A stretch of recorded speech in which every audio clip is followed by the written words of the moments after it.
Chapter 1. The Enigmatic Guest Emerges. What's up, fam? Welcome back to another chilling chapter. Before we dive into today's twisted mystery, Hercule Poirot and the Lost Portrait of Betrayal, hit me up. What made you smile today, and where in the world are you listening from?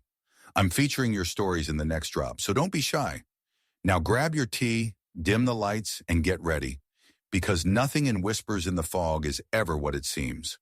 On a night drenched in shadows and the ominous patter of rain against the window panes, the piercing scream of Eleanor Hastings shattered the eerie stillness of Grimwood Manor, echoing through the cavernous halls like a restless spirit seeking vengeance.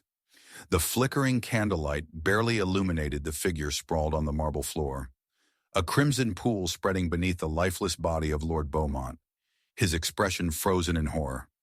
In that instant, mere inches from the scene, a figure enveloped in a tailored coat, Hercule Poirot, stood, motionless, his impeccable demeanor contrasting sharply with the chaos enveloping him. The storm outside raged ferociously, as if nature itself were in tumult over the deeds committed within the manor's walls. Poirot had arrived only that evening, summoned under the pretense of attending a grand dinner party. Little did he know that he would instead find himself at the heart of a murder investigation. "Ah, but the human heart, it hides many things, mon ami," he murmured to himself, his bright spectacles glinting in the candlelight as he assessed the scene. The guests, restless and terrified, congregated in the large drawing room, their faces pale, eyes wide with shock and suspicion. Miss Eleanor Hastings, the host's spirited niece, with her teary eyes and trembling hands, had been the first to discover the body. Her breath came in quick gasps as she recounted the events of the evening to Inspector Hawthorne, a stout man with a furrowed brow, who seemed much too eager to restore order. I went to fetch him for dinner, and there he was, like a fallen king," she stammered, her voice quaking as she clutched a silk handkerchief embroidered with a crimson H. Poirot's. Keen eyes caught the minute detail of the handkerchief, so similarly colored to the blood staining the floor, and the way her voice cracked, not merely from fear, but perhaps from withheld emotion. Nearby, Frederick Harrow, an old friend of Lord Beaumont, leaned against the mantelpiece, a nervous smile tugging at his lips, though it did little to calm his darting eyes. "I cannot believe this is happening. Must we stay here with a murderer among us?" He laughed, a thin, almost erratic sound that sent shivers through the room. And then there was Agatha Smith, the housekeeper, a woman whose demeanor exuded an air of both loyalty and intrigue. She stood slightly apart from the group, arms crossed tightly against her chest, her dark hair afrizz against the flickering light. The tension between her and the others crackled as Poirot observed her quirking demeanor alongside Eleanor, as if trapped between loyalty to the fallen lord and her own hidden grievances. As the minutes dragged on, Poirot felt the weight of the situation settle within his chest. He approached the group, his presence commanding despite the surrounding chaos. "Mes amis," he began, his voice smooth and collected, "I must ask you to remain calm. I require your cooperation. The truth, it is elusive, yet it can be coaxed forth like a shy bird from its hiding place." The guests exchanged wary glances, each observing the other with new trepidation. "Do you not see?" Poirot continued, capturing their attention. "In our midst lies a murderer, a person whose heart beats in time with the ticking of this very clock." His eyes narrowed as they flitted from Eleanor's quivering lips to Frederick's forced laughter, then finally to Agatha's resolute frown. As the night wore on, Poirot began gathering clues while the rain lashed against the windows, each droplet a new secret begging to be revealed. He caught Agatha botching the details of Lord Beaumont's last weeks. She hinted at debts but quickly backtracked, her unease palpable. Frederick was far too interested in the will that Lord Beaumont had supposedly drafted, a will that would leave Eleanor the vast estate and strip away his own claim to a financial legacy he had grown reliant upon. And then there was Miss Hastings, whose emotional turmoil seemed ripe with untold secrets. She'd been unusually close to her uncle, and Poirot couldn't help but wonder if her coherent story concealed an explosive truth, something she begged to hide amidst the chaos. "Tell me, Madam Hastings," he inquired gently, Was there anything amiss before the dinner? Eleanor stared wide-eyed, her facade of innocence momentarily cracking. No, it was just an ordinary dinner, she stammered. But Poirot noted the way she clutched at the edges of her dress, a sign of distress. With the parlor illuminated by the flickering candles and the storm raging beyond, Poirot continued to unravel the tangled web. The tension heightened as he exposed red herrings. A family heirloom was missing, coins found in Frederick's room, each clue leading him further from certainty. The night pressed on, each tick of the clock heightening the dread that hung over Grimwood Manor, suspicions growing with every passing moment. Hours later, as the storm grew more violent, Poirot called the guests to gather once more. "It is time," he proclaimed, his voice resolute, shaking the very walls with a calm authority. The parlor fell silent, all eyes upon him. "The truth about Lord Beaumont's demise is far murkier than mere fortune or spite, my dear friends. It appears that many of you sought refuge in deceit tonight, but the truth cannot be buried eternally." With bated breath, Poirot revealed the final twist. The evidence pointed towards betrayal wrapped in familial care. The missing heirloom had been a coded message filled with Timothy Beaumont's last breaths, a clue about Eleanor's ambition to secure the manor. Frederick, under the guise of jest, had attempted to frame the staunch loyalty of Agatha, revealing his desperation to claw back from the brink of bankruptcy. But the heart of darkness lay not where he had expected. Deep within Eleanor, she had indeed killed her uncle, but not in the ambush of greed. The revelation struck like a bolt of lightning, out of love cloaked in rage over a forbidden relationship. The tears she shed were real, but they masked a violent defense against a destiny she could no longer bear. As Poirot observed their faces contorted in shock, he couldn't help but deliver his final, haunting words. "We are only as free as our secrets allow, yet beware, for uncontained emotions breed the most grievous of shadows." The storm raged on outside, but the darkness within Grimwood Manor had finally been laid bare, and the mystery was nothing less than a tragedy. Hercule woven from threads of love, tragedy, and despair. Chapter 2. Shadows of the Past. The clock struck midnight with a resonant chime that ricocheted through the dimly lit halls of Grimwood Manor, mingling with the remnants of a distant thunderstorm. The oppressive air hung heavy with tension, while the flickering shadows danced menacingly against the walls, reminiscent of whispered secrets longing to escape. Suddenly, a sharp gasp echoed from the library, shattering the unnerving quiet. The sound of betrayal crystallizing into the cold steel of despair.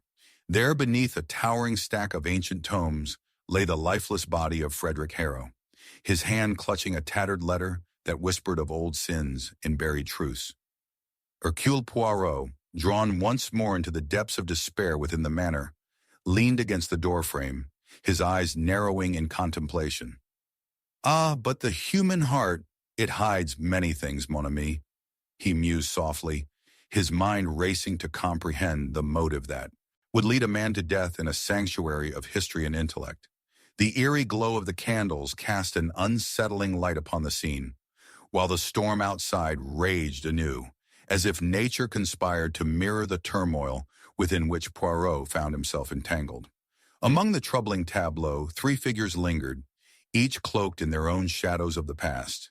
Eleanor Hastings, the once vibrant niece of the former lord, now stood pallid and consumed by a dreadful aura of fear, her trembling fingers brushing against the edge of the table.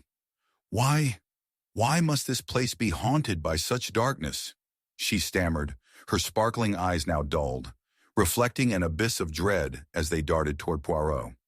The letter, stained with Frederick's blood, bore witness to secrets that had escaped into the world, and Eleanor's guilt weighed heavily upon her. Then there was Agatha Smith, whose stoic expression betrayed nothing but the unnatural rigidity of her posture. The housekeeper paced in the corner, her hands twisting nervously around the apron she wore, as if it could dispel the creeping shadows. Agatha had long been the keeper of the manor's secrets, whispers of love, betrayal, and a legacy that had entwined itself within the very masonry of Grimwood. Her eyes darkened as they met Poirot's, a buried rage flickering to the surface. He was no friend to any of us, she spat defensively, yet there lingered an undercurrent of unresolved conflict in her voice. Finally, looming in the background was Lord Beaumont's business partner, Malcolm Pierce, his angular features carved in stone-like focus as he surveyed the chaos unfolding before him. The flickering candlelight caught his gaze, igniting a spark of something unreadable. Malcolm had always stood in Frederick's shadow, a man overshadowed by his wealth, but perhaps harboring ambitions as dark as the stormy night outside. Frederick was reckless, he interjected, each word crisp and cold. He had been anxious to unveil a new business venture, a venture that might have doomed us all. Was he really murdered or driven by his own foolishness? With the characters set in their uneasy roles, Poirot stepped forward. Mon ami, I must implore you to remain calm. The truth may appear as tangled as the shadows surrounding us, yet I promise it shall be uncovered. Each gaze turned to him, the atmosphere thick with trepidation and despair as the gravity of the situation pressed upon them. He observed the fine details, the trembling hands, darting glances, and the telltale flush of denial that colored their cheeks. Poirot knew he stood upon the precipice of revelation, a silent storm brewing within the depths of their beings.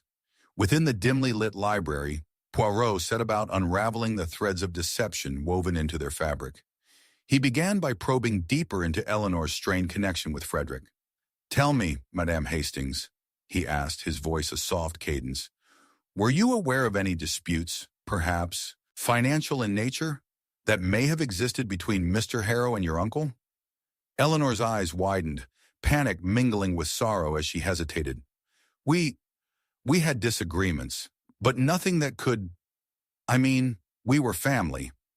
Her stammering defenses revealed the chinks in her emotional armor, and Poirot noted her careful evasion.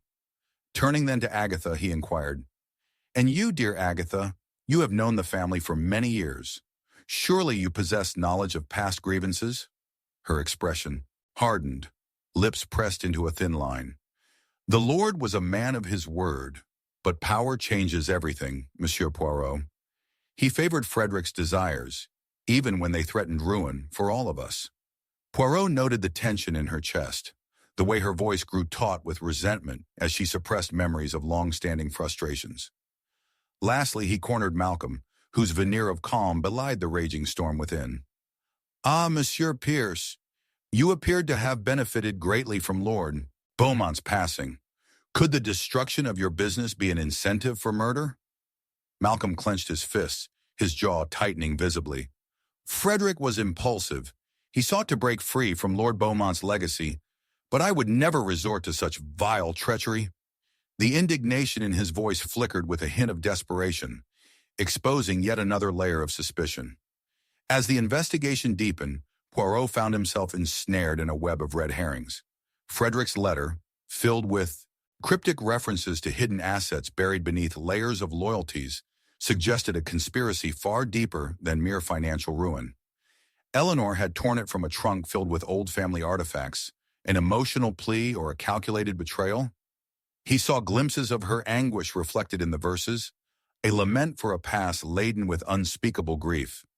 Yet every time he thought he had grasped the strands leading to truth, another revelation slipped through his fingers, entwining them further into darkness. As the storm outside subsided into a brooding silence, Poirot gathered the three once more in order to lay bare the sinister entanglement of their lives. "My dear friends," he began, a calculated calm settling upon his voice, "the truth, while elusive, is often wrapped in layers of past grievances." Each one's heart raced as he paused, relishing the gravity of the moment. "Frederick Harrow's death I initially believed to be fueled by ambition, yet the layer of betrayal runs deeper.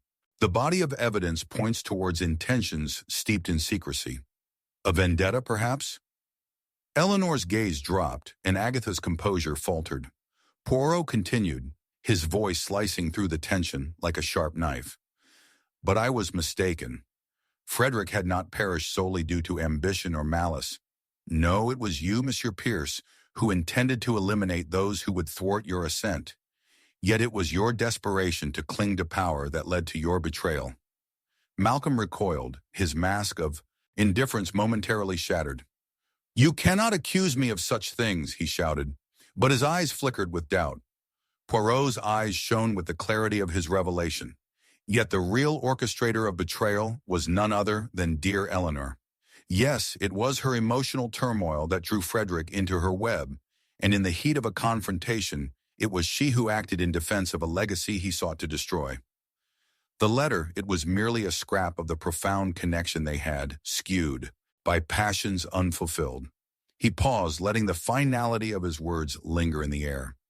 The atmosphere crackled with tension, yet in the eyes of each character, the truth finally glinted, a haunting essence known only to the heart of grim consequence. Night descended upon Grimwood Manor, thickening with the chilling weight of revealed truths. As Poirot quietly surveyed his surroundings, he intoned his parting words, rich with the burden of knowledge. The shadows of the past, they cast long and merciless avenues. Let it be a lesson. In our striving to attain love and power, we may destroy that which we hold dear. Remember, dear friends, for we are only as free as our secrets allow us to be. With that, he stepped away, the candlelight flickering as if in agreement, and the silence that followed was one heavy with the shared echoes of loss, betrayal, and the haunting shadows of regret. Chapter 3. The Flickering Candle. The flickering candle cast an erratic glow across the library, illuminating the shadows that writhed in tandem with the storm outside. A thundering crash resonated, rattling the ancient glass of the windows and sending a chill through the air. In that unsettling silence that ensued, a scream erupted, sharp, piercing, and utterly despairing. It emanated from the depths of the manor, as if its very walls had become sentient, harboring secrets too volatile to remain unspoken. Hercule Poirot stood motionless, his keen eyes betraying neither shock nor dismay, but rather an insatiable curiosity as he instinctively moved toward the source of the chaos. There amidst the bookshelves, the body of a young woman lay crumpled, her lifeless form partially obscured by cascading volumes. Eleanor Hastings, pale and trembling, looked upon the scene with horror, her blue eyes wide as though she had glimpsed a specter. The once vibrant spark that characterized her had faded into ashen fear. Poirot faltered momentarily, absorbing the tableau before him, the crumpled figure in a crimson dress, the palpable weight of despair, and the shadows that lurked like anxious specters. Mon Dieu, he murmured, the heart bears the brunt of tragedy, but the mind must seek the truth. Emerging from the darkness, Agatha Smith's formidable presence contorted with betrayal. Her hands were clenched tight, knuckles white, as though she could wrest the very fate of the manor from the spirits that haunted it. You see, it is this place. The darkness within it breeds despair. She snapped, her voice taut with suppressed fury. Poirot regarded her closely, detecting the flickers of unresolved animosity, particularly at the mention of Eleanor. As the housekeeper stood rigid, Poirot's instinct heightened. What motivations cloaked her stoicism? From the periphery, Malcolm Pierce crept forward, the lines of his face sharpening with anxiety. His eyes darted, betraying the tempest within. This is madness. She was part of us. She had no enemies here. His breath quickened as he surveyed the grim scene and perhaps understood the implications of her demise. Poirot caught the shadows beneath Malcolm's eyes, darkened by fear and ambition intertwined. But those we love, Poirot ventured, his voice a steady anchor in the chaos, may conceal their deepest desires and grievances. Was she not a rival to your aspirations, Monsieur Pierce? The storm raged outside, echoing the turmoil inside, yet Poirot's mind remained unyielding. He began his inquiries with methodical precision, casting his gaze upon the torn pages that littered the floor, charred by the flickering candlelight. Eleanor, what transpired here? He asked, his inflection calm yet piercing. She stiffened, clutching at her trembling hands.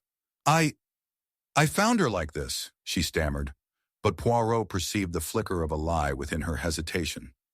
There was an argument, he probed gently, perhaps pushed to desperate actions?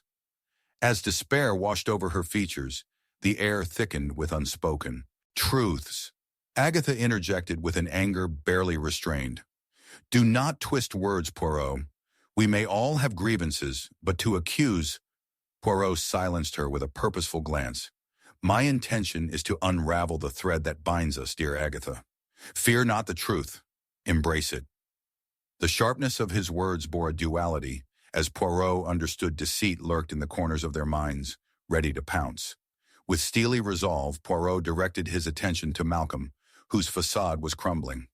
You mentioned she had no enemies, yet the letter addressed to her was alluding to betrayals of the heart. A familial discord, perhaps? A love unreturned?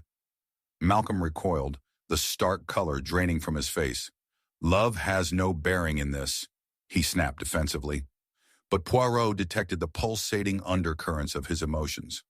A challenge coursed through the air, as every revelation unearthed another layer of suspicion.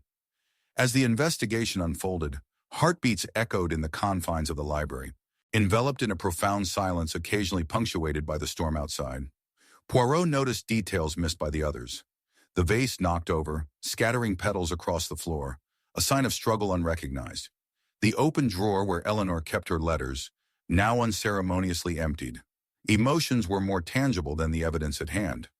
Each whisper, each sigh carries weight, my dear friends, Poirot posited softly, his mind weaving their disparate stories into a tapestry of intrigue. An uneasy quiet settled before Poirot finally drew them together for clarity. The truth often lies beneath layers carefully disguised, he announced, his voice rhythmic yet firm. I call upon each of you to be candid, for what was once hidden must now be unveiled. The shadows of our past must not define our fate. One by one, he scrutinized their faces, valor and fear mingling in their eyes. Eleanor was the first to crack under the mounting pressure. I loved her, I confess. Lydia was not just my cousin. She was the sister I never had. Anguish spilled from her lips, raw and authentic, yet flecked with the remnants of jealousy and unresolved affection. But she was drawn to Malcolm. Did you know, Poirot? It threatened everything. At that moment, everything shifted. The gravity of their emotions was palpable, yet a frenzy erupted when Agatha lashed out, her voice cutting through the air. And what of you, Eleanor? Jealousy is but a deception of the heart. What happens when love brings ruin upon us? As if bolstered by newfound courage, Malcolm stepped forward. You, Agatha, were always content to remain in the shadows. Did you harbor fantasies of Lydia's downfall? The very depths of this betrayal? It could be you. In this storm of accusations, Poirot contemplated the layers he had unwittingly unveiled. His inner musings turned heavy, akin to the tempest outside. Ah, but the human heart, it hides many things, mon ami. Betrayal can twist even the noblest of souls. He pieced their fractured connections. A love turned dark, a simmering envy erupting into calamity. Thus, with an unexpected twist, Poirot lay bare the intricacies of deception. It was not an individual act of malice that led to Lydia's demise, he pronounced, a hush enveloping the room, but an accidental confrontation, unresolved emotions colliding in a moment of sheer impulse. Eleanor sought to protect events spiraling out of control. In grief and misunderstanding, it was you, Agatha, who ignited the fury that led to her death. The revelation lanced through the room like a blade, igniting a ghastly tension. Agatha staggered back as a pained realization drowned her expression. But the shadows! We cannot escape them! She cried, grappling with the weight of her actions. Poirot adjusted his tie thoughtfully. Indeed, the shadows are ever present, yet it is we who must confront them. And in this, my dear friends, lies the essence of our humanity. The choices we make in striving for love may yield devastating consequences. As silence descended once more, the grim reality lingered like an unwelcome guest. The storm intensified, sound blending with the darkness that enveloped their fates. But Poirot remained resolute, embodying a luminary amidst shadows. Remember this, he said, as he turned to leave the chamber, heavy with sorrow. In the heart of despair lie lessons unlearned and burdens not carried. We are only as free as our unspoken secrets allow us to be. With that, he departed, leaving in his wake an atmosphere thick with unresolved grief, betrayal, and the haunting residue of lost dreams. Chapter 4. A Whisper of Deceit. The candlelight flickered violently against the encroaching shadows, casting grotesque shapes upon the wall of the dimly lit study. A shrill scream pierced the sinister tension that suffocated the air, an echo of horror reverberating through the desolate halls of Grimwood Manor, where dark secrets stirred restlessly in the night. In the far corner, the stillness of the room was shattered as the lifeless body of Frederick Langley lay sprawled on the floor, crimson pooling around him like a warning sign, a morbid testament to the chaotic emotions unleashed within those cursed walls. Hercule Poirot stood at the threshold of the study, his keen eyes narrowing as he surveyed the room with grave intensity. Each detail whispered secrets only he could decipher. The shattered glass of a forgotten vase, the faintest trace of something metallic adorning Frederick's hand, and the discarded ledger tossed aside, its pages crammed with figures that spoke to an insidious endeavor. The haunting shadow of betrayal clung to every surface, conspiring to twist the flimsy fabric of trust tightly around each character in attendance. Mon Dieu, he murmured, the heart bears many a hidden sorrow, yet the mind must wield its sharpest weapon, truth. With this introspective challenge, Poirot embarked on an investigation that would lay bare the delicate threads weaving a tapestry of intricate deceit. The flickering candlelight painted his elegantly attired figure as both a beacon of hope and a harbinger of doom, illuminating the bloodied floor beneath him, the scene of a desecrated ambition. Among the frantic witnesses to this tragedy stood Eleanor Hastings, her blue eyes shimmering with traitorous tears, reflecting neither shock nor grief, but rather a trepidation born of secrets too burdensome to be carried alone.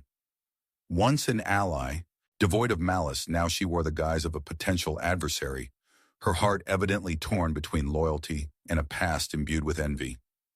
I didn't mean for this to happen, she stammered, her gaze flitting nervously to the window, where the storm raged as if mirroring her inner turmoil. At her side, Malcolm Pierce was a man transformed. The sharper lines of his face spoke of desperation, tinged with a glimmer of guilt as he fidgeted anxiously. This is utter madness. We are but victims of circumstance, he blurted out, his indignation ringing hollow in the candlelit gloom. Was it merely passion or self-preservation that rendered him so agitated? Poirot's mind danced gracefully through the possibilities, feverishly unearthing intentions lurking in the shadows. Meanwhile, Agatha Smith, the steadfast housekeeper, stood against the mantel, her expression a tempest of envy and wrath, her hands gripping the wooden edge as if to anchor herself against an unseen force. Frederick was a fool. He held ambitions that were not his to claim, she sneered. Yet through the resentment in her voice, Poirot detected a vulnerability that belied her fury, a longing for acknowledgement, buried beneath a heart hardened by disappointments and unfulfilled dreams. The storm outside intensified, filling the space with an oppressive silence, driving Poirot to interject with his calm authority. We are all grasping at shadows, dear friends, but I implore you to examine the truth within your hearts. What do you conceal? His penetrating gaze fell upon each suspect in turn.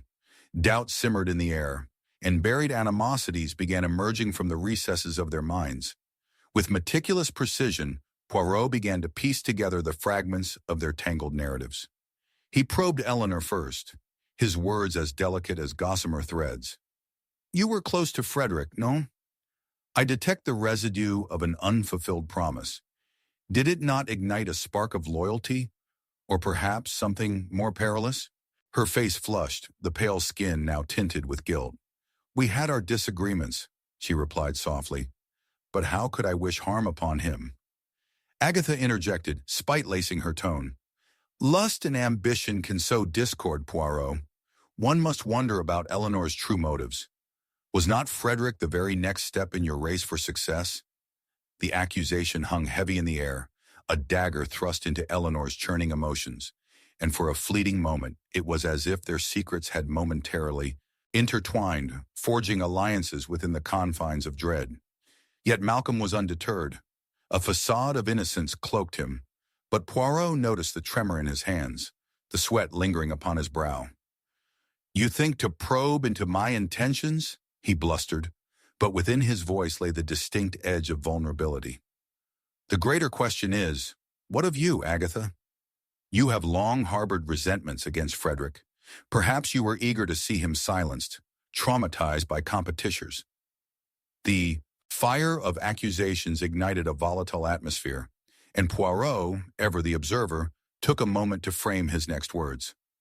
"Ah, my dear friends, how easily we cast shadows upon our companions. The longing for success can drive the noblest of souls to great depths of despair." As Poirot pressed on, he discovered fragments of Frederick's past, his ledger revealing more than mere numbers. It was a compendium of broken promises thrown in disarray.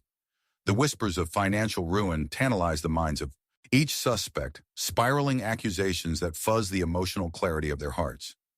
Poirot began to discern the lines of discord etched between the trio, their motives intertwining like twisted vines. With every story, the revelations plunged deeper, macabre roots burrowing beneath the facade of camaraderie. Yet Poirot's shrewdness prevented him from being ensnared by mere appearances. In the heat of rising tensions, he caught the subtle shift in Agatha's expression when the ledger was mentioned, an involuntary flicker of recognition. Ah, there lies something worth investigating. The climax of suspicion reached its height as Poirot assembled them again. "My dear friends, the truth teeters upon the precipice of foundation. Let us decipher what truly lies beneath the surface." With each suspect's unease, the dance of their secrets began to shuffle, each reveal shifting the focus as motivations spiraled ever closer to the brink. Frederick was indeed a conduit for ambition. He announced with chilling clarity, his voice resonating within the dim chamber. His aims revealed more than a mere drive for success. They harbored a web of betrayal and broken hearts. As he articulated his deductions, he scrutinized their expressions, watching the realization mingle with desperation. A realization echoed by the sound of thunder that rattled the very foundation of the manor. Yet there remained a final enigma, one that twisted within the shadows, manifesting as a looming presence. Just as Poirot laid bare the layers of deception, he paused long enough to look each of them in the eye. One final twist awaited.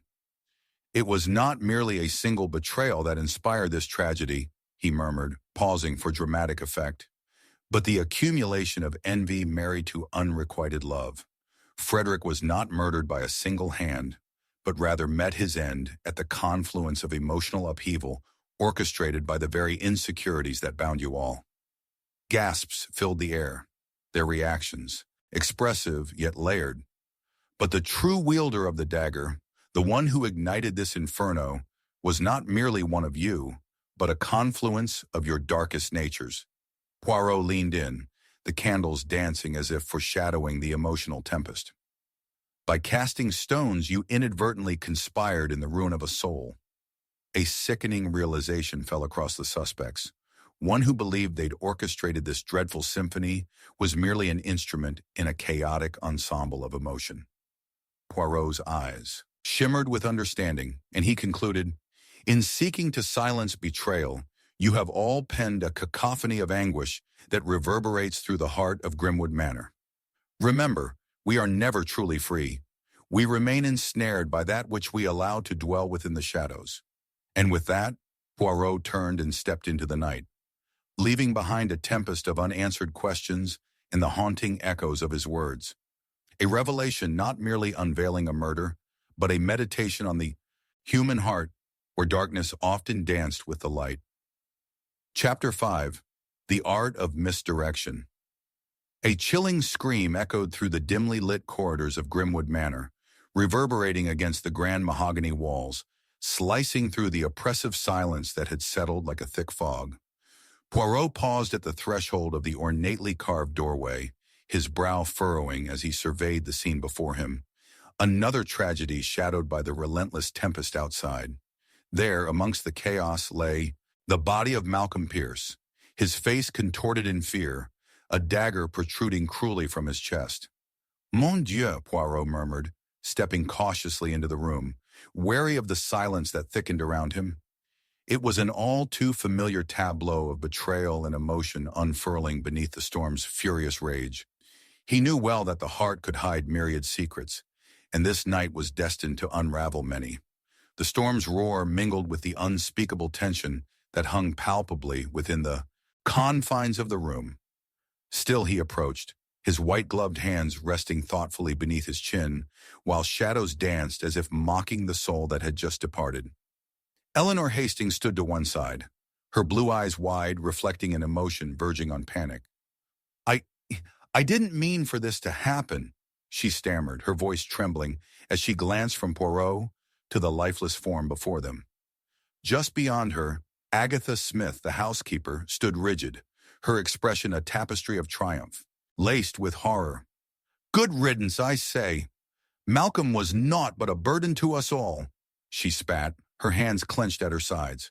Poirot noted the tightness of her jaw, the subtle twitch of her fingers, details hidden from all but the most discerning eyes. It seems we find ourselves entwined once again in a web of deception, Poirot remarked, his voice steady but laced with urgency. Yet there are intricacies here that warrant a closer examination, none? His gaze darted to the ledger sprawled. Upon the office desk, a well-worn book that spoke of finances and secrets, now tainted with blood. He approached, the candlelight flickering ominously, casting long shadows as if to hide the truth itself. Acting quickly, Poirot began his inquiry. Mademoiselle Eleanor, your connection to Mr. Pierce is apparent. Is it not true you felt an ever-deepening animosity towards him? Eleanor's face flushed deeply, revealing a turbulent tide of emotions. I had my reasons to resent him, but murder? Never. Her resolve shook slightly, and Poirot felt the heaviness of her words laden with burdens unseen. Ah, but the human heart, it hides many things, mon ami, Poirot replied, his eyes glittering with the thrill of the chase. He turned to Agatha, now keenly aware of the tension that enveloped her. And you, Madame Smith, were you as eager to free yourself from Malcolm's so-called burden? Or is it perhaps that you were a greater player in this tragic farce than one might initially perceive? Player? Agatha scoffed, her voice biting. That fool brought nothing but chaos. He was as much a victim of destiny as the rest of us. Yet her bitter tone betrayed a deeper resentment. Poirot noted her agitated stance, the way she leaned into the shadows. With each revelation, Poirot pieced together their intricate narratives. Yet he sensed an undercurrent, something not initially visible. Suspicion shifted among the trio, like shifting sands beneath their feet, each one attempting to drag the other down into the abyss of guilt. Secrets blossomed in the candlelit gloom, twisted like thorns, waiting to ensnare their unsuspecting hearts. Yet as Poirot pressed further, hints emerged, illuminating paths and casting new doubts. The ledger, amidst its scrawled numbers, bore the faintest trace of ink, one that led to an account of spiraling debts. Ah, the human compulsion towards greed, how fragile it makes our little lives, he mused aloud, allowing their eyes to dart nervously. Was it not Malcolm who wished to wrest control over the very ambitions that once intertwined your fates? Eleanor gasped, her expression shifting from dread to consideration. I merely sought to protect what was rightfully mine, she began, faltering as her gaze collided with Agatha's, who merely scoffed at her evident guilt. Protect or pursue? The specter of ambition can cloud even the clearest of minds. As the storm raged outside, Poirot directed his penetrating gaze toward them. In this tumult, one must ponder the question, why was this night chosen for the execution of fate? He watched them, each woman shuffling nervously, uncertainty overtaking their bravado. The whispers lingering among the three began to interlace, intertwining their tales of betrayal, yet flourishing with malevolence. A careful distortion played before his eyes, an unsuspected twist held captive within Malcolm's final moments. And yet, the question grows ever more complex, n'est-ce pas? Who within this room truly wished him gone? As Poirot dissected their words, the tangible tension twisted tighter, an invisible snare that threatened to ensnare them all. Gathering them for his final analysis, Poirot pulled the strands of concoction together, each knot infused with the weight of savored ambition. Ladies, I sense a misunderstanding. For though you feign disbelief, all involvement leads back here, under the looming embrace of hidden intentions. Eleanor's gaze shifted to the ledger again, and Agatha's hardened expression faltered momentarily. Poirot paused, eyes glinting with the thrill of discovery. And herein lies the ultimate twist. It appears our dear Malcolm held the conditional power to redefine your fates. It was not merely ambition that bored through the heart of Grimwood Manor, but the chilling embrace of unyielding desire. The dagger, my dear ladies, was born not of a singular choice, but rather a symphony of desperation, each of you underscoring a note of betrayal. Silence pressed upon them, the weight of his revelations throbbing in the night air. Poirot stepped closer, observing the ashen realization spreading across their features. But one weapon, one decision, bore the weight of their fate. The true wielder of the blade was cloaked not in courage, but in a concealed identity, the one who conspired with a lover's betrayal. At that moment, Eleanor's demeanor shifted, panic aligning with a dawning recognition. "Oh no," she whispered, and Poirot responded, delicately, "Yes, mademoiselle. For in our haste to secure ambitions, we often forge the very chains that ensnare our souls." The room erupted in chaos, accusations ricocheting through the air, the fury of the storm mimicking the tempest of emotions unleashed. Yet there, amidst the maelstrom, Poirot stood composed, surveying the shadows that danced before him. As the storm began to abate outside, he uttered his final words, a haunting testament to their entwined fates. "In life, as in shadows, we often find that our greatest betrayals lie not in the actions of others, but within our very own hearts." Chapter 6. The Key to Oblivion. The storm roared like a beast unleashed, its winds howling through the cracks of Grimwood Manor, while in the candlelit study, a single flickering flame danced precariously atop an ornate candelabrum. The oppressive atmosphere thickened the air, making it heavy with promise and dread. Then came the sound, a muffled thud followed by a desperate gasp. A sound you would be loath to ignore. Hercule Poirot stood a few feet from the now closed door of the study, his sharp instincts alerted and eyes narrowed as he considered the unsettling scene before him. In the dim light, he caught a glimpse of a crumpled piece of parchment fluttering from the desk, and as it danced in the flickering shadows, he sensed that it carried secrets worth investigating. With a swift move, he made his way to the door, sensing a chilling stillness that whispered of misfortune beyond its threshold. Upon entering, Poirot was greeted by a chaotic tableau, reminiscent of a tragic painting. The body of Reginald Fenton sprawled grotesquely on the polished oak floor, a dagger embedded deep in his chest, gleaming ominously in the candlelight, as if it too were a witness to the treachery that had unfolded. "Mon Dieu," he murmured, stepping closer, the weight of anguish resounding in his chest, not merely for the deceased, but for what had carved the path to this moment of ruin. Reginald's tumultuous relationship stirred like a storm in the minds of the living. Eleanor Hastings, her face pale, trembled against the wall, hands clutching her throat as panic skidded across her visage. Next to her, the housekeeper, Agatha Smith, stood with a look of resignation, fatigue seeping into her posture as though she had anticipated this tragedy. Yet it was Arthur Pembroke, Reginald's closest friend, whose trembling fury threatened to spill over, his face flushed with betrayal. "He had it coming," Arthur spat, the venom in his words wrapped tightly around his grief. "He was a devil incarnate." Poirot observed each of them closely, capturing the minutiae of their reactions. The rapid blinks, the clenched jaws, the way they shifted their weight as if each moment bore unbearable gravity. "But what, pray tell, did he do to provoke such fury, Monsieur Pembroke?" Poirot asked, his tone silky yet firm, probing for weakness in their facades. Arthur's eyes sparkled. With anger, but beneath it, Poirot detected a flicker of fear. "His manipulations drove everyone to the brink, Poirot. Reginald, He played us all as if we were mere pawns in his immoral game, he shouted, his emotions breaking the icy silence. Ah, but the human heart, it hides many things, mon ami, Poirot offered, contemplating the layers of disdain that lay woven into Arthur's words. With each declaration, he could feel a tangled web before him, one that begged for careful unraveling. It was the ledger atop Reginald's desk that drew Poirot's attention next. Dusty and well-worn, its pages thick with the residue of secrets long held. This ledger, it hints at more than simple debts, non? Perhaps something more sinister? He mused aloud, running a delicate finger over the ink. Accounts reflecting not only financial ruin, but invoices of betrayal and emotional debt. Reginald was a charlatan, Agatha interjected, an edge to her voice. He manipulated his way through life, ruining everything he touched. Perhaps it is the world that is rid of his poison.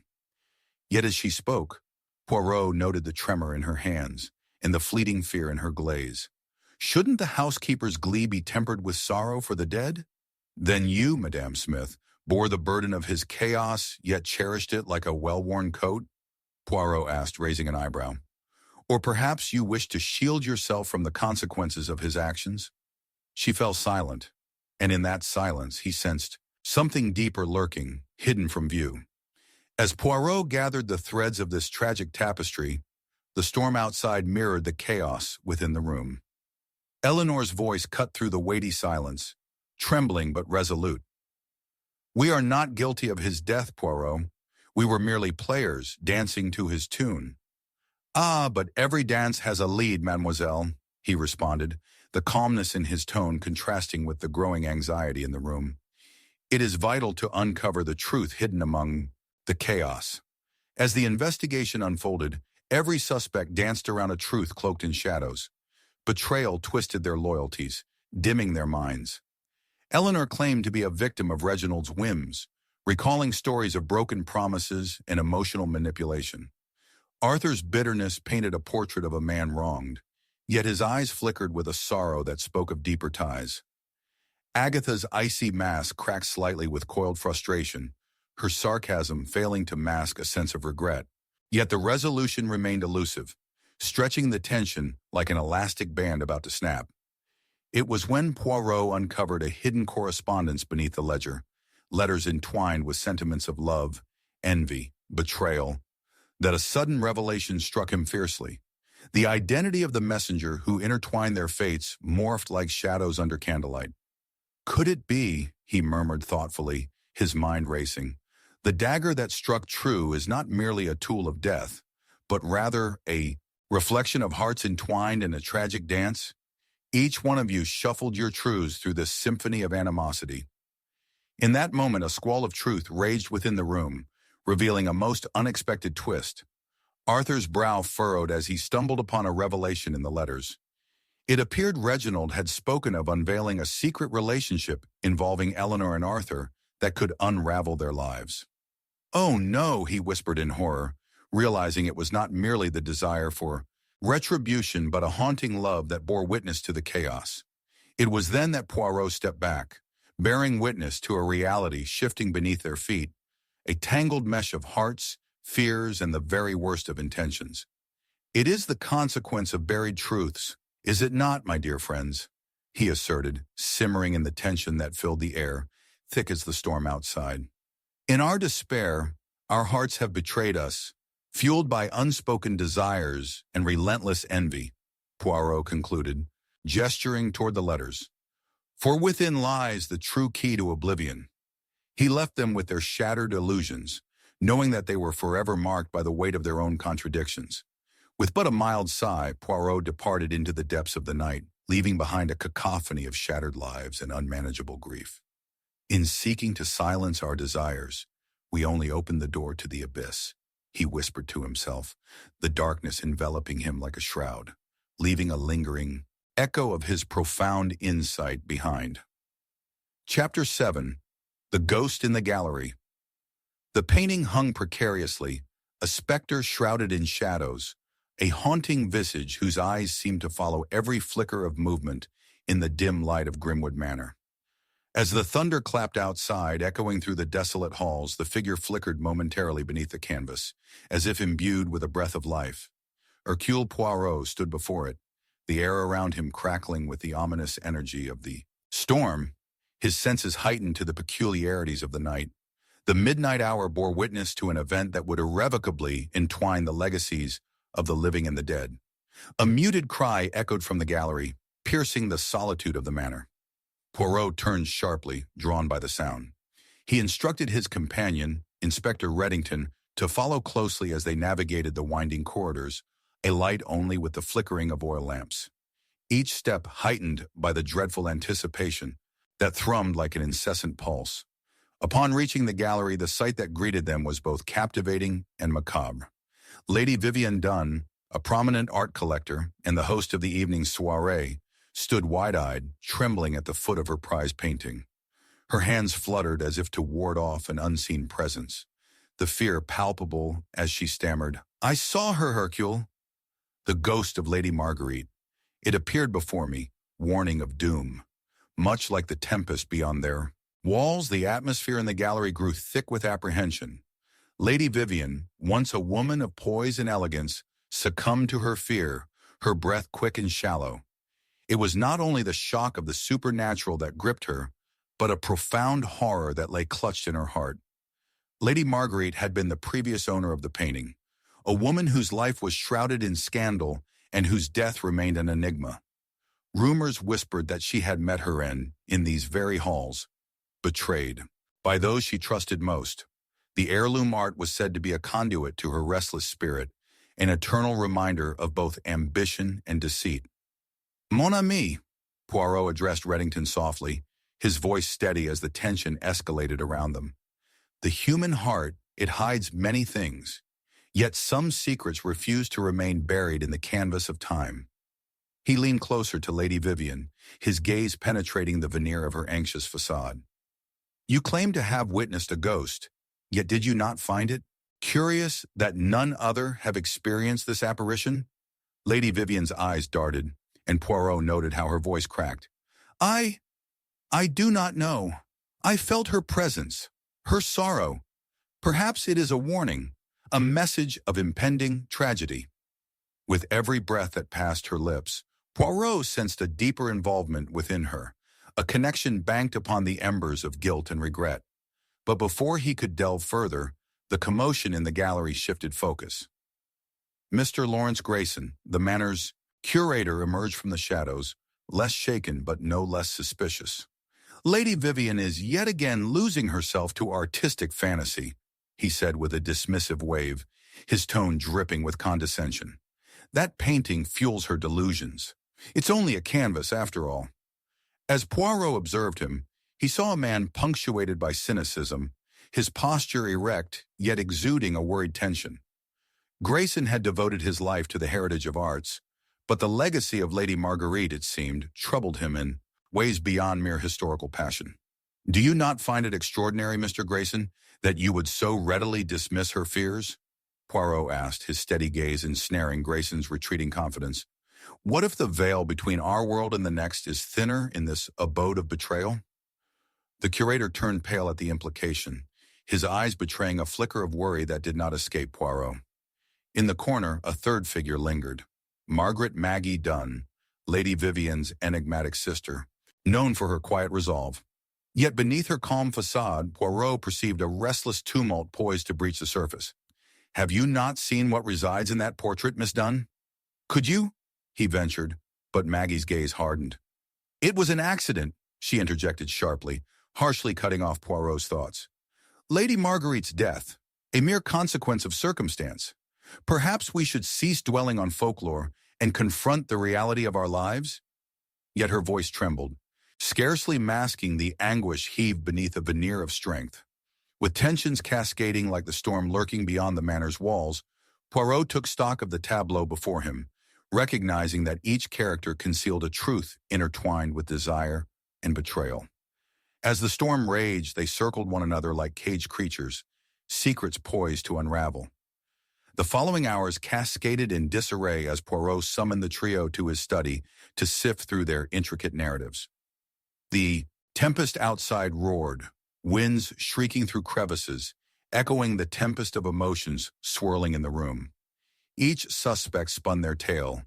Lady Vivian animatedly spoke of her connection with Lady Marguerite's ghost and the warning she imparted, though the fear in her voice belied the authenticity of her experiences.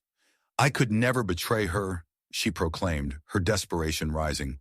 "The painting was our promise, a binding pact between us." "Binding indeed," Reddington interjected, his brow furrowed. "Yet binding contracts often leave room for manipulation, do they not? Who bears witness to their own guilt?" Lady Vivian recoiled, her voice faltering as fragments of distress splintered her resolve. Meanwhile, Grayson attempted to instill skepticism further into the conversation. "It is far-fetched to believe a painting could harbor a ghost," he said, fumbling with his paperwork, but the cracks in his confidence widened as Poirot honed in. "Ah, but what of that ledger?" Poirot mused, that dusty tome that had echoed the whispers of ambition and envy. "For it speaks to a different tale, one of mounting debts owed not merely in currency, but in trust and betrayal." As the storm intensified, a chilling urgency loomed. The myriad clues began to entwine, steering Poirot toward an unsettling conclusion. A flash of lightning illuminated the room, revealing a specter of truth, a reflection of a man, or rather an absence, one containing anguish and regret. Grayson's demeanor changed, his defenses buckling with suspicion. Was it guilt that accompanied him through the dim corridors of Grimwood? "Have you visited the gallery of late, Monsieur Grayson?" Poirot inquired, his voice smooth yet commanding. "For I suspect the answers lay scattered on the very canvas of your existence." Grayson's facade faltered, the bravado crumbling as the storm raged far beyond the walls, mirroring the tempest within. But it was Margaret's response that bore the fatal twist. "She meant to expose us," she gasped, her revelation lurching forth from the depths. "The letters. She uncovered the truth within her past. So I had to act to protect us all." Through this chain of words, the puzzle began to connect. A ghost was not merely a haunting presence of the past, but a manifestation of many hearts laden with pain. Poirot regarded them with unfaltering clarity. To be marked by betrayal, no matter how deep, left scars unseen. With a final flourish of articulation, Poirot revealed the entwined complexities of longing and deception among the living. "Dear friends, you have been carried away by trying to silence your truths. Lady Marguerite sought to unveil the secrets you kept. She was your undoing and your salvation all entwined. As the truth settled in the confines of the artwork, the shadows in the gallery found their rhythm. The spirit of Lady Marguerite materialized in their hearts, a redemption born through pain. The finality crashed like thunder, leaving Poirot to contemplate the nature of betrayal. In life, as in the realm of shadows, we find our catastrophes hidden within our desires, mon ami. The relentless specter haunts not the past but our very souls." Chapter 8. The betrayer revealed thunder rumbled through the suffocating silence, rippling across the grandiose halls of Grimwood Manor like the harbinger of doom. In the solitude of the drawing room, the candlelight flickered ominously, casting dark shadows that twisted and danced along the walls, mirroring the turmoil churning within Hercule Poirot's own mind. Before him lay an array of scattered letters, love notes, threats, and desperate pleas, all tinged with the essence of betrayal and guilt. The melancholic atmosphere was palpable, thick as the storm beyond. "Upon this stormy night, I sense that secrets shall be laid bare," Poirot murmured to himself, his keen eyes glinting with an inner light as they scanned the room. As he pondered the fate of Lady Marguerite's ghost, the very specter that had entangled them all, the door creaked open, revealing Lady Vivian, her complexion unusually pale, yet her resolve seemingly unshakable. The tremors of her earlier fright were replaced by a tense fortitude, as if she had donned a mask to shield her from the truth. "Mon cher Poirot," she began, her voice trembling slightly, "I cannot bear the weight of all that has unfolded. Whispers linger in every corner of this manor, accusations, suspicions."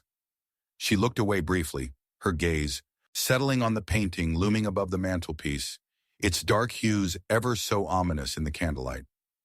I fear not only for myself, but for those I hold dear. Ah, but the human heart, it hides many things, mon ami, Poirot replied, his tone soothing yet insistent. Tell me, Lady Vivian, of every shadow you perceive, for in such confessions may lie the key to unlocking truth. A shiver danced along her spine as she glanced toward the door, then leaned in closer, conspiratorially whispering, I believe Mr. Lawrence Grayson knows more than he admits. I caught him lurking in the gallery late last night. The manner in which he studies that inscrutable ledger, it feels like he bears witness to some hidden sin. Poirot's curiosity piqued. A faint smile touched his lips. A specter of guilt, perhaps, but the ledger holds secrets beyond mere dates and transactions. He proceeded to where Grayson had perched himself in a distant corner, his brow furrowing beneath the weight of suspicion. Mr. Grayson, Poirot intoned, his voice steady and unwavering, many things transpire under the cloak of night, yet your demeanor reveals the storm within.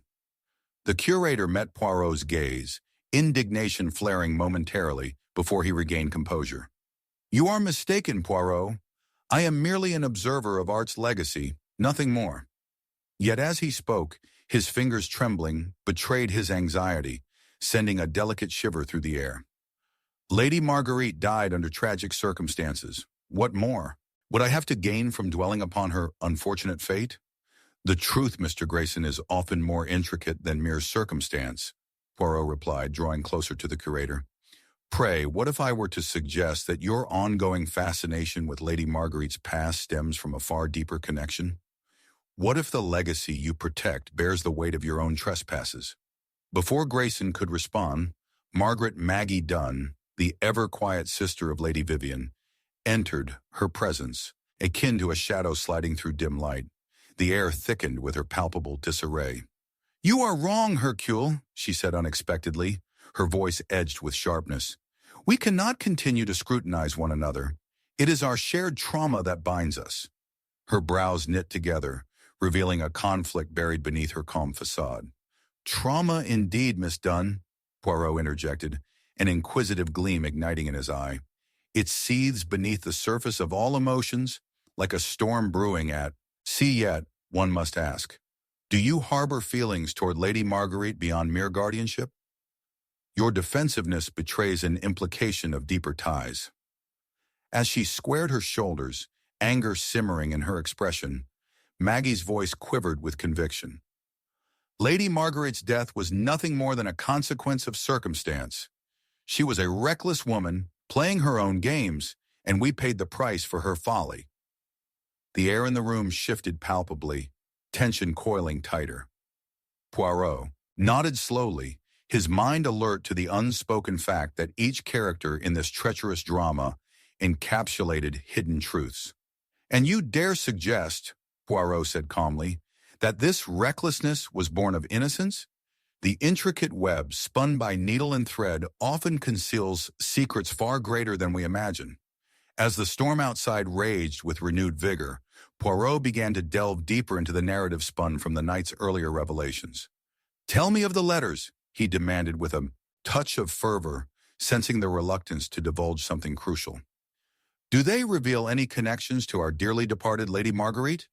Caught in a web strained by guilt, both Lady Vivian and Mr. Grayson exchanged nervous glances, a silence pregnant with insecurity hanging heavy in the air. The longer they hesitated, the more the darkness seemed to creep closer. It was in that charged pause that Poirot's expression transformed, his eyes narrowing as he conceived the ultimate connection, a hasty confabulation between the heart's misunderstandings. You believed that Lady Margaret sought to reveal your deepest fears, yet in truth, she was but a mirror reflecting the darkness nestled within each of you. A tidal wave of realization surged through those gathered. A mere flicker of light seems to cast illuminating shadows over their hearts. But there is another, Poirot continued, sharpening his focus. What if among you one carried an even heavier burden? His gaze landed on Lady Vivian, whose complexion ghosted further. Did you not secretly want the painting to remain yours, devoid of competition? With the atmosphere galvanizing into a crescendo of emotions, Lady Vivian's resolve shattered. Her voice broke between gasps, each word a confession laid bare. I never meant for it to happen. When Marguerite discovered the letters, I panicked, thinking she would reveal my family's darkest secrets. I had to protect us all. She was going to expose me. In this destabilizing moment, a realization dawned. Betrayal lurked not only in acts but in intentions. Each character had family ties too delicate to unravel, woven tightly into the very fabric of deception. Poirot's expression was as unflinching as ever, his eyes aflame with clarity.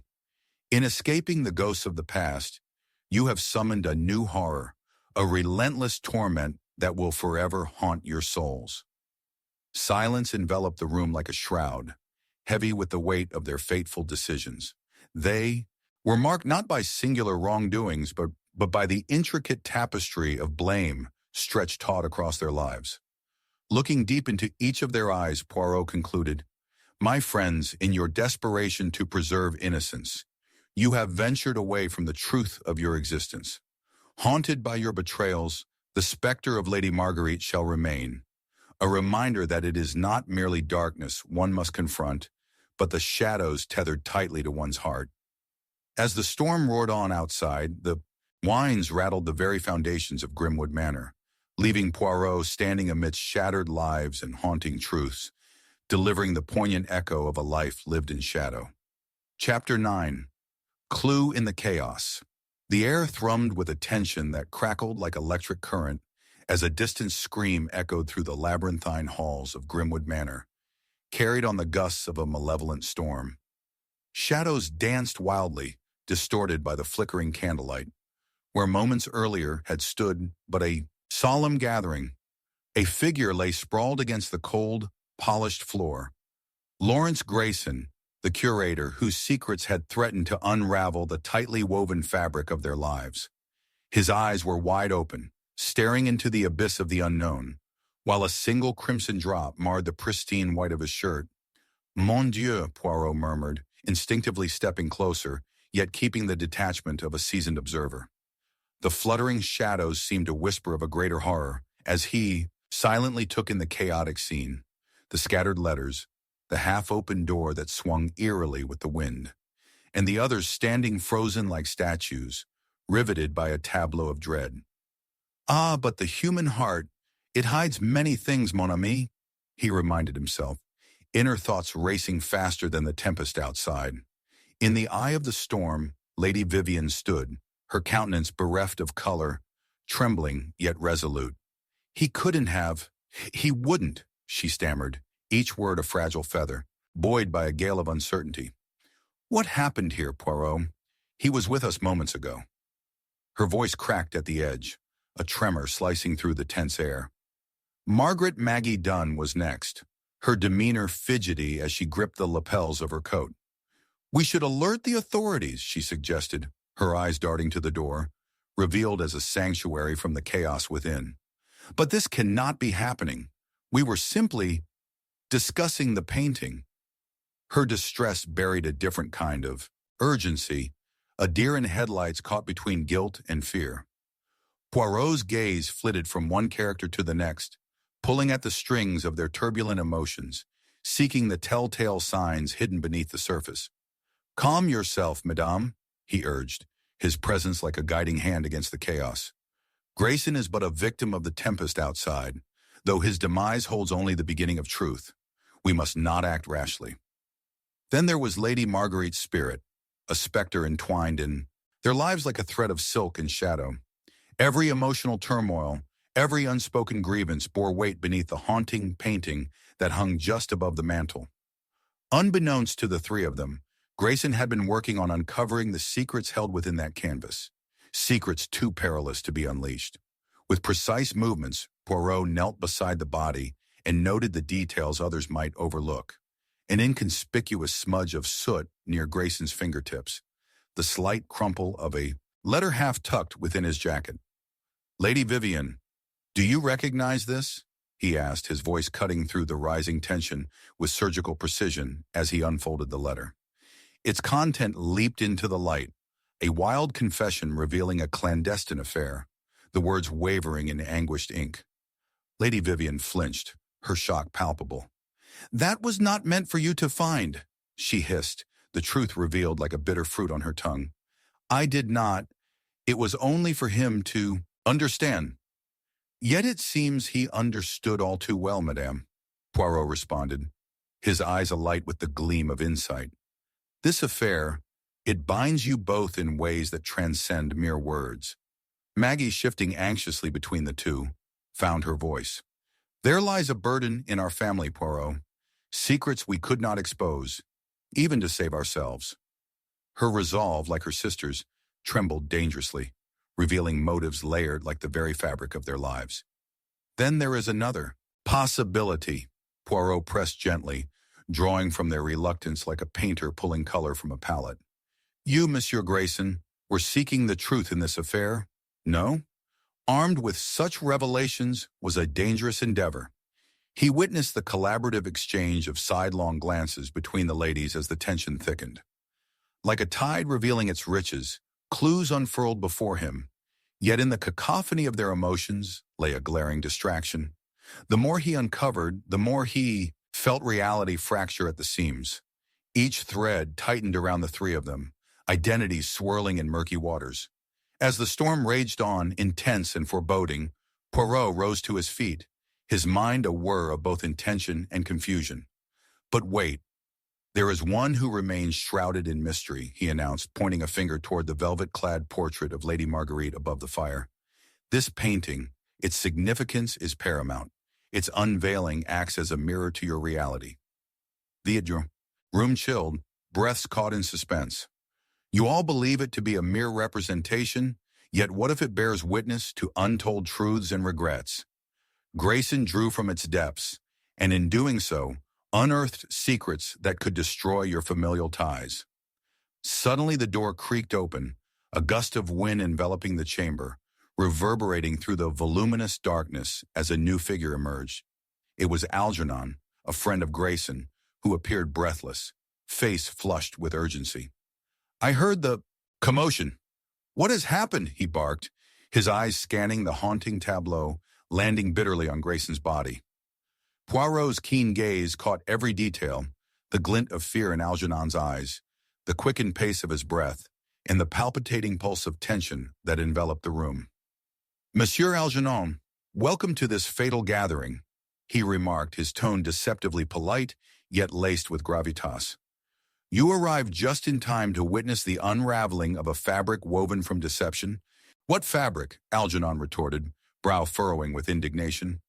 "The fabric of betrayal that your dear friend Lawrence managed to weave between the three," Poirot replied, his voice a low, menacing whisper. "Now I propose a most unfortunate realization.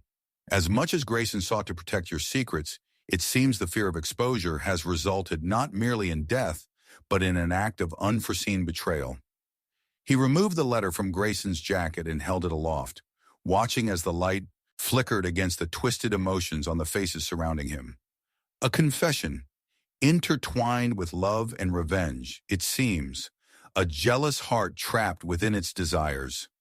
Reflections whipped against the walls like the ghosts of Lady Margaret, her spirit palpable in the charged air. One final twist emerged in the tightly woven fabric, the realization that each character held a darker truth, unbound by guilt, impressed against the weight of their decisions. As suspense etched itself across their faces, Poirot concluded, "In this chaos lies an overwhelming truth.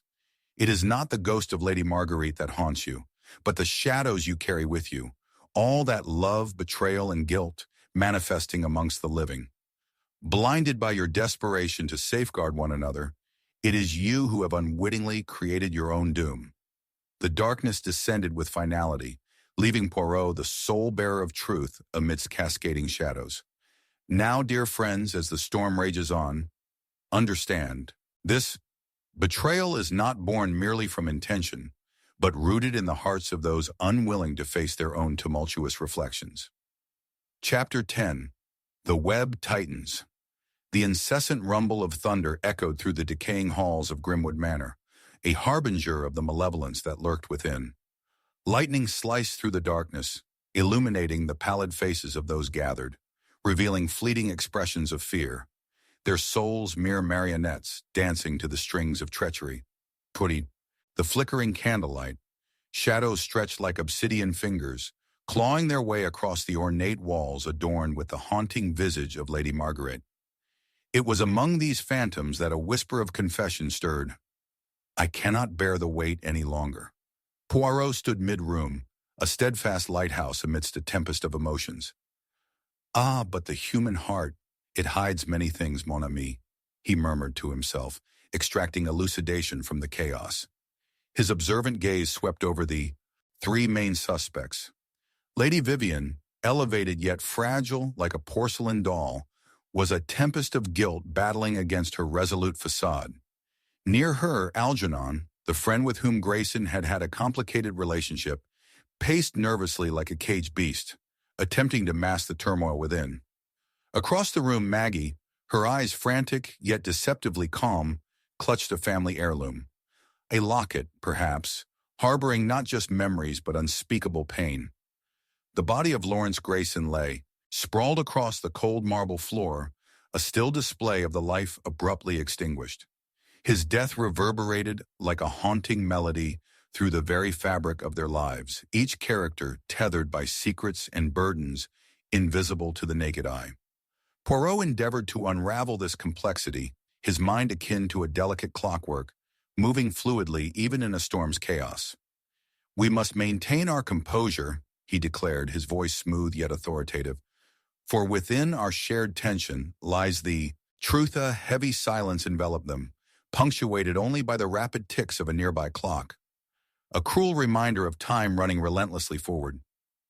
Lady Vivian glanced nervously toward the doorway, as if seeking an escape, yet bound by the shackles of her own sins. I barely knew him, she whispered, her voice laced with feigned innocence. What could I possibly have to do with his death? Poirot took a measured step towards her, eyes gleaming with insight. Ah, but the threads of deceit weave a most intricate tapestry, madame.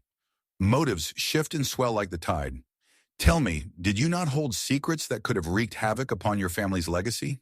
She paled further, hesitance dancing across her brow. He was my confidant, only for his knowledge of the painting, nothing more. The curator's spectral presence clung to her words, yet within that statement was an unsettling revelation.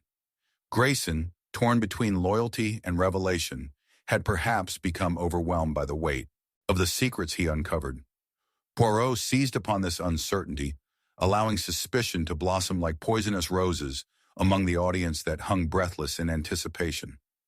Then there was Algernon, a figure of tension suffused with an underlying resentment. You question her, Poirot, he interjected, his voice a gravelly whisper. Yet it is you who will fail to see the forest for the trees. Lady Marguerite's legacy, her painting, her secrets, they bind us all. So you speak of binding ties? Monsieur Algernon, Poirot replied, his gaze fixed upon him with laser-like precision. What, I wonder, do you truly fear? The release of her burdens or the revelations of your own? The shadows around Algernon appeared to pulsate, darkening the space between his clenched jaw and widened eyes. Around the room, murmurs swirled like a tempest, swaying from one suspect to another. What deeper malice lured each character within its tendrils? Poirot noted the small details. Lady Vivian's slight shiver, Algernon's clenched fists, and Maggie's sudden stillness. Each tick of the clock seemed to thrum with an intensifying pulse, drawing them into a tighter coil. Let us not travel merely in circles, Poirot urged, his mind whirling with the revelations of an intricate web of connections.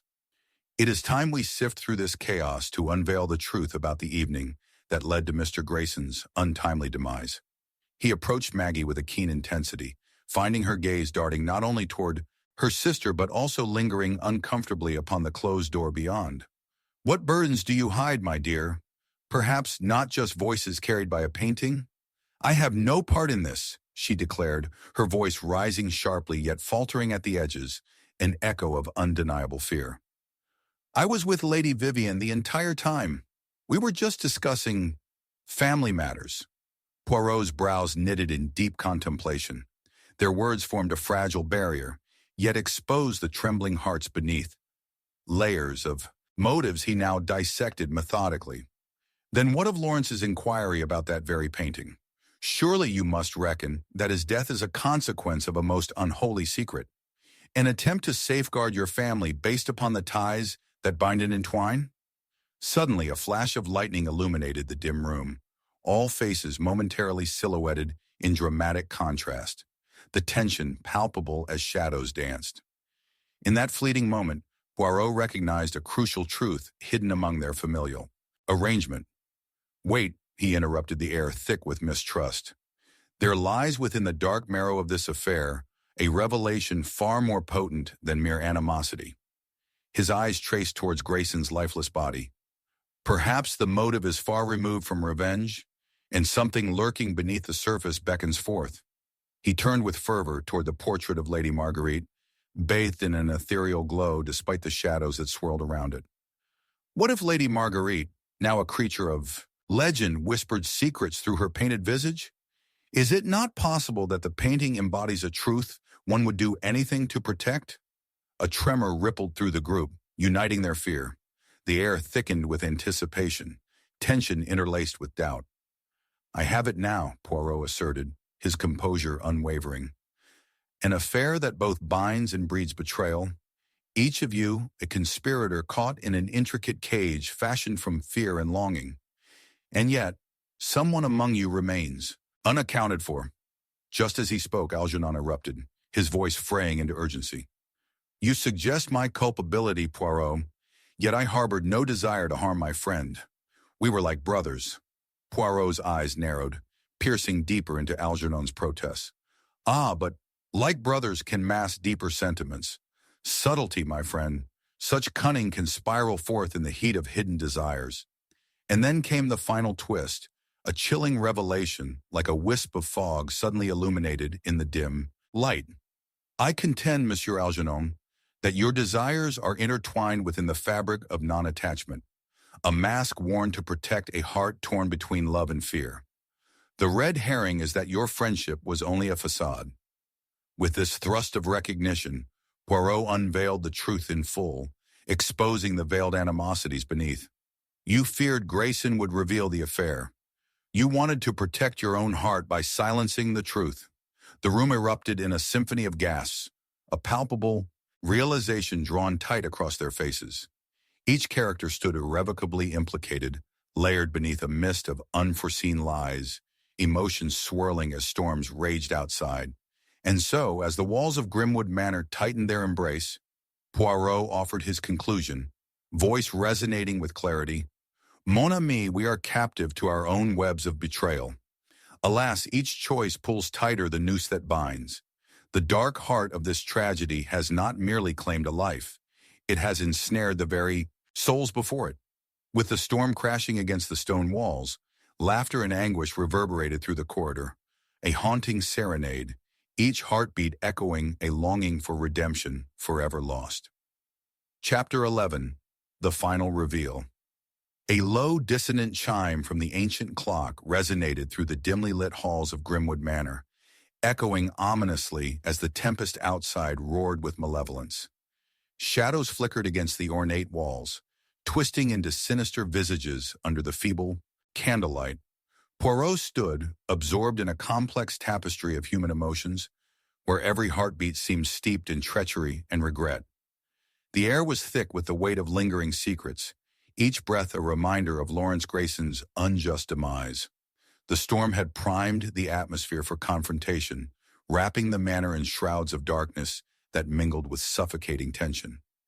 The guests were still here, their faces cast in wan light, a tableau of anxiety. It was a gathering of coiled serpents with Lady Vivian, Algernon, and Maggie, each ensnared in their own narrative of despair. The subtle glint of Lady Vivian's locket caught Poirot's discerning eye, a relic engraved with unknown memories that spoke of loyalty warped by betrayal. Ah, but the human heart, it hides many things, mon ami, he mused quietly to himself, pondering the precarious facade each wore. Deftly, Poirot's keen gaze flickered to Lawrence Grayson's lifeless form still sprawled upon the marble floor. Automaimani, testament of violence juxtaposed against the dark elegance of the manor. For him, every detail whispered a secret. The quiver in Lady Vivian's voice, Algernon's restless fidgeting, and the unnatural stillness enveloping Maggie as if she were caught in a web of her own design. These nuances were not mere coincidences. They were threads of a greater narrative waiting to be unraveled. "Let us begin, mes amis," Poirot announced, his voice cloaked in authority, commanding the attention of those gathered. Their eyes darted towards him, mirroring a cacophony of conflicting emotions: fear, anger, and the unyielding facade of innocence. "We stand upon the precipice of revelation. Whichever shadow you deem fit to claim, bear in mind, the light shall expose it." Lady Vivian, elegant yet fragile, straightened her posture and interjected, "Poirot, I assure you, I held nothing but the sincerest admiration for Lawrence. His death is a tragedy I could never fathom." Yet the tremor in her voice betrayed her conviction, and her eyes flitted nervously to the doorway once more, suggesting a longing for escape rather than a heart stripped bare of guilt. "And yet," Poirot countered, "there exists a palpable distance in your words, madame. You speak of admiration, but what of envy? Was it not your ambition that tethered your secrets to Mr. Grayson's knowledge? A painting, perhaps, that held the key to your family's future?" "Enough of these accusations," Algernon interjected vehemently, his voice gravelly with suppressed emotions.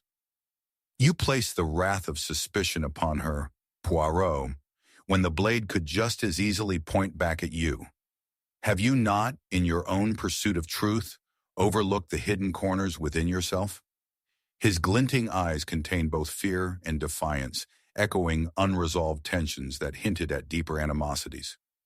"Ah, Monsieur Algernon," Poirot replied, the corners of his lips curling up in a knowing smile. "True understanding shall never emerge from the shadows of pride. Your discomfort speaks volumes. Yet there lies a greater mastermind amid this web of betrayal." He surveyed Maggie, who clutched her locket so tightly her knuckles grew pale. "Tell me, dear child, what keeps you beholden to this sinister fabric? You claim innocence, yet fear seems to dance just beyond your reach." "I have nothing to hide," Maggie exclaimed, her voice cracking as uncertainty haunted her gaze. "You cannot pin this on me. I loved Lawrence as a brother." "A brother betrayed?" Poirot prodded, watching for the flicker of truth as it bled across her features. "Your very devotion might have woven a narrative far more treacherous than affection. What truths pulsated in the heart between you?" She stammered, seeming fragile against the weight of her own emotions. "Lawrence, he knew things I thought to protect. It was not my secrets that harmed him. It was the weight of the legacy that bound us both." With every word, Poirot felt fragments of a larger puzzle snap into place, but the portrait of Lady Marguerite loomed behind him, a spectral presence that seemed to whisper of harbored fears. In that moment of reverie, a revelation struck him with visceral clarity. A complicity unknowingly rendered under the guise of innocence. "But wait," he halted, addressing them with sudden fervor. "There lies a red herring intertwined in our midst, a distraction that entangles us far deeper than mere interpersonal betrayal." He turned, eyes glimmering. "With insight, what if I told you that a web of deception has spun not merely from your interactions? What if the essence of your desires has masked a far greater truth, a truth lost beneath layers of subterfuge?" He approached Lawrence's body again, musing aloud. "The elements of your lives have forged bonds and animosities. How far would you go to safeguard the deception hidden in your legacy?" At this, Algernon seemed to falter. "Poirot, that is blasphemy. My friendship with Lawrence was like a brotherhood. Who would dare harm someone so close?" "Ah, perhaps it was not merely the heart that held animus," Poirot countered, his voice now steady with the keen resonance of impending closure. "The fear of exposure can transform firm friends into fierce foes. In the elevation of hope lies the descent into despair." He paused, allowing the weight of his words to envelop them. And then the final twist emerged, a revelation bursting forth with the force of a tide. "It is perhaps," he suggested, "your concealment of feelings, the connection forged under murky waters, that ignites resentments unexpectedly catastrophic." You, Algernon, coveted what Lawrence possessed. The painting's secrets, tied to love, that knew well where to settle. As his observations sank into the room, surprise danced across the faces of the gathered, their collective breaths held in disbelief at the depth of betrayal. Maggie's eyes widened in horror, her breath hitching as understanding dawned. Her gaze darted between the others, realization flashing like lightning overhead. No, it can't be. Indeed, Poirot finished, the energy in the room shifting, dynamic yet fracturing, a bond clouded by envy, preserved by silence, birthed this tragedy we all carry in our own manner.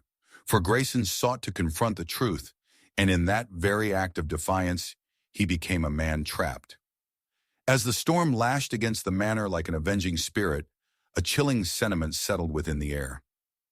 Shadows shrank back into their corners, leaving only the starkness of revelation lingering.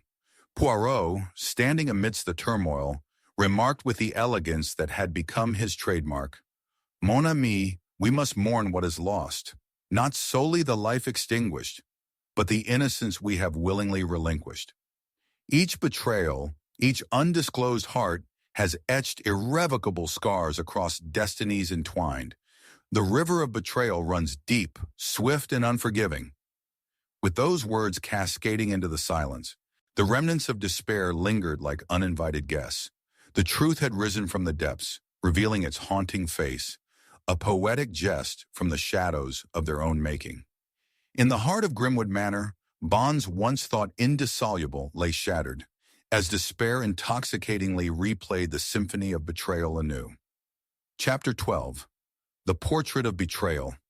In the heart of a tempest, as the night swallowed the whisper of reason, a scream pierced the wind, sharp, agonizing, a cry echoing against the stone edifice of Grimwood Manor.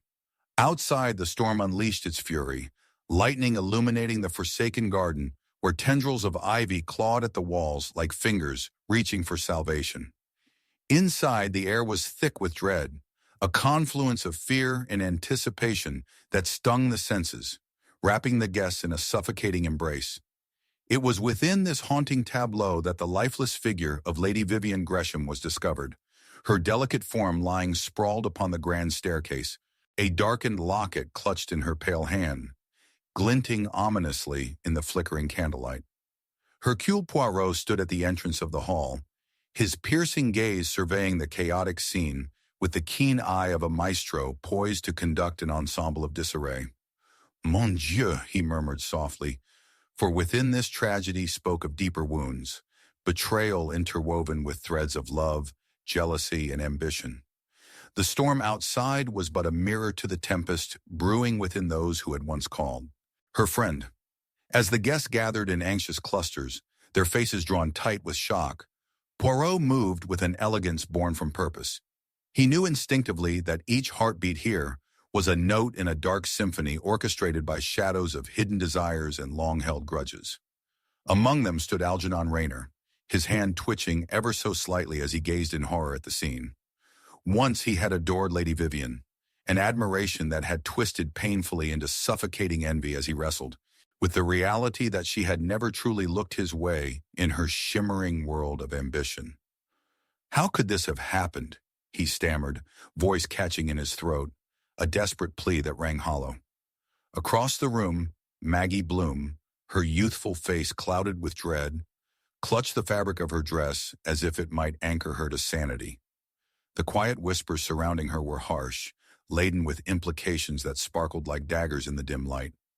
She, who had once seen in Vivian a sister, now faced the truth that bonds of love could metamorphose into chains of inheritance, one inherited not from blood, but from the treachery hidden in the hearts of those around her. Then, unmistakably poised yet seemingly diminished, stood Lord Alistair Cartwright, a man cloaked in privilege but bound by secrets. He had long believed that beneath the polished veneer of wealth lay a treacherous underbelly, the beautiful facade of loyalty crumbling against the weight of expectation. Rumors flitted like moths around flames. Whispers of an affair with Lady Vivian, and unseen depths of competition for the familial fortune piled upon the pulsating tension in the room. Poirot observed the trio And with each moment that passed, the feeling of impending revelation tightened around him like a noose. As he engaged each suspect in conversation, the evocative flicker of candlelight played tricks with shadows, casting them into unknown forms, dancing in the periphery of his mind. "My friends," Poirot began, voice smooth as silk yet resonant with authority, "you stand before me not merely as mourners, but as enactors in this tragic play. Tell me, what secrets do you harbor? For within them lies not only explanation, but the key to this dark mystery." Algernon was first to respond, words pouring forth in a tempest of emotion. "I loved her truly, Poirot. How could you think me capable of such malice?" His eyes darted, uneasy. Something stung in his voice. Jealousy? Regret? The noble facade of friendship began to fray, exposing threads of resentment buried deep beneath the surface. "Nay, young man," Poirot countered, his expression earnest yet probing. "Love and jealousy often wear a similar garb. Was it not you who stood to gain should Lady Vivienne falter in her ambitions?" "No," Maggie interjected with fervor. "You cannot accuse him so easily. Algernon may have been envious, but he loved her as a sister." Yet something flickered in her own gaze, an unspoken truth, a.k.a. protective shield masking guilt. Increasingly intrigued, Poirot shifted his focus to Lady Vivienne's locket, the emblem of their hidden truths. "Ah, mon ami," he mused, stepping forward and reaching for the object. "What stories do you conceal within your gilded embrace? Was this your token of love, or a weapon forged in the crucible of betrayal?" Maggie's eyes widened, and she moved to intervene, her voice trembling with urgency as she exclaimed, "I don't know. It was given by her mother. She treasured it deeply."